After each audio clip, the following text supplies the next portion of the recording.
because it was not Santa Claus, another legend, who brought us things and put them in our stockings. C'était Papa Long et Madame Grandois. Pourquoi Madame Grandois?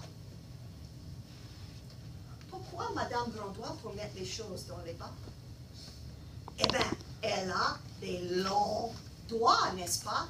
Et donc, elle peut foncer beaucoup de choses dans les bas. Donc, c'est pratique d'avoir des grands doigts pour amener des cadeaux dans les bas. OK, Fiffolet.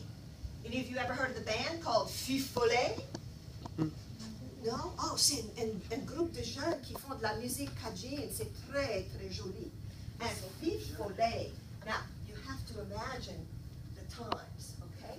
A Fiffolet, you're coming home in your wagon at the turn of the century. There aren't any lights, any lampadaires along the road. You're in your wagon, you may have a little lantern, you're trying to get home from the fait dodo. You might have had a couple of little coups de whiskey, okay? And so your head's not too clear, and all of a sudden, you look out into the mist, and you see these little tiny lumières. Il change place avec moi. Viens changer place avec moi parce que je filme et je vais régler. Non, ça va. N'inquiétez pas. Ça va revenir. Okay. Des petites lumières, et c'est des lumières qui dansent, which is where we get the name follet, because you see this word here. Vous connaissez le mot folle? Fou et folle. Eh bien, un fiffolet, ça serait une petite lumière qui dansait dans les marécages. Now, les fiffolets, aujourd'hui, les scientifiques ont étudié ça. Okay? And scientists will tell you, well, a fiffolet, this is a natural gas phenomenon. This happens when matter that is in the swamp begins to deteriorate and disintegrate, and it produces methane gas, which combusts spontaneously in the swamp. C'est pas vrai. La vraie histoire, c'est qu'un fiffolet, c'est l'âme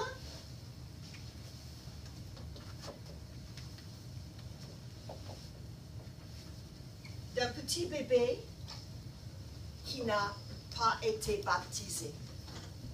Now, if any of you know your theology, you know that back in the old tradition of the Catholic Church, if you were a baby and you didn't get baptized and you died suddenly, as many babies did 100 years ago, well then you couldn't go to heaven, right? That was the rules. You couldn't go to heaven because you weren't baptized, you weren't saved.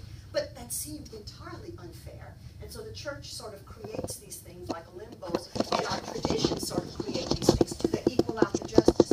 So what happens?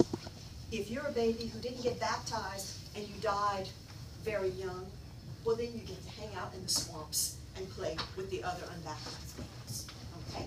Et ce qui se passe, c'est que les fiffolets ne sont pas méchants, mais les fiffolets peuvent parfois vous faire perdre. Okay? So that people might follow the lights and end up getting lost in the swamps. Now, les fiffolets sont des bébés, ce sont des enfants. Et ils sont fascinés par leur propre reflet dans un miroir. Just the same way that all of you are fascinated with your own faces. Anybody here put a few selfies up somewhere? I bet you guys never probably take selfies.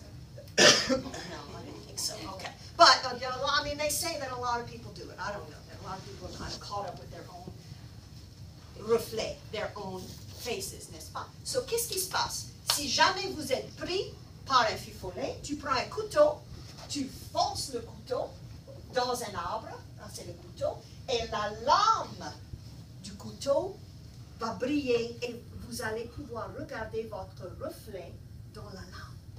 So this is what people would do.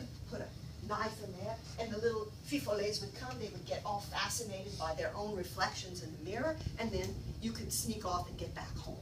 Donc ça, c'est les fiffolets. Okay? Et puis, couche mal. Couche mal, c'est ma légende favorite. Couche mal. Okay? Donc, encore une fois, vous voyez le mot mal, n'est-ce pas? Ah, j'ai fait ça encore.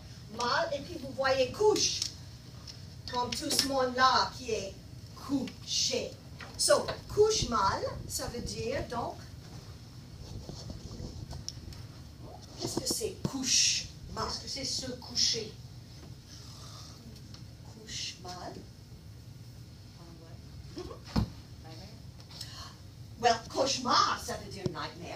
we're in the same ballpark. Couche mal, ça veut dire sleep bad or sleep badly. Okay? Now, cauchemar, c'est exactement le mot en français pour nightmare. Okay? And it's a sort of a linguistic or a phonetic coincidence that you have the couche sound and the M sound and an L and an R, which phonetically are also similar. They're very closely related. They're both what they call liquid consonants. So the consonants. So they're two variations of the same thing. Now, couche-mal est intéressant parce que couche-mal est spécifique à la communauté créole de couleur.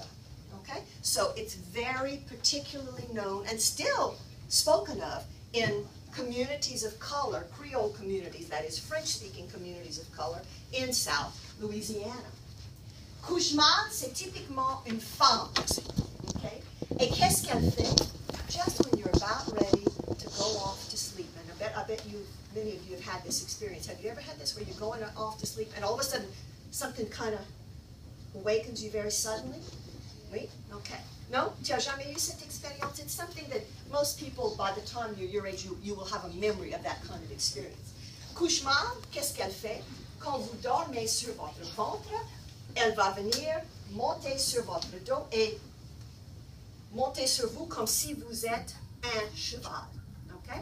Elle va aussi peut-être venir et tirer les doigts ou tirer les orteils. Okay? So that's couche-mal. Now, couche-mal, elle a quelques caractéristiques. D'abord, elle n'est pas très intelligente. Non, elle est un peu bête. Okay?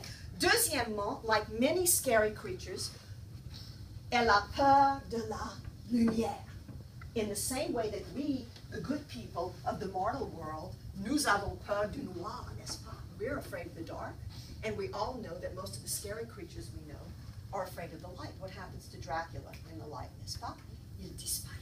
And this is what happens to most evil creatures. And couche-mal, c'est la même chose. Elle a peur de la lumière. Couche-mal aussi, elle est un peu OCD. She loves to count. Elle compte les choses. 1, 2, 3, 4, 5, 6, 7. C'est un peu bizarre, mais ça, c'est son obsession. OK? So, comment est-ce que vous allez vous protéger de couche-mal? Eh bien, vous pouvez prendre des cailloux. Vous savez ce que c'est que des cailloux? J'ai une petite boîte de cailloux ici. Ça, c'est des cailloux. Alors, comment vous protéger de couche-mal? Eh bien, vous allez prendre votre lit. Ça, c'est un lit, mais je vais vous laisser dans votre lit. On va imaginer que ça, c'est un lit. Ça, c'est un lit. Okay. Ça, c'est votre lit. Le soir, normalement, votre lit est ici. Vous allez raler le lit. Vous allez le mettre au milieu de votre chambre. Et puis, qu'est-ce que vous allez faire?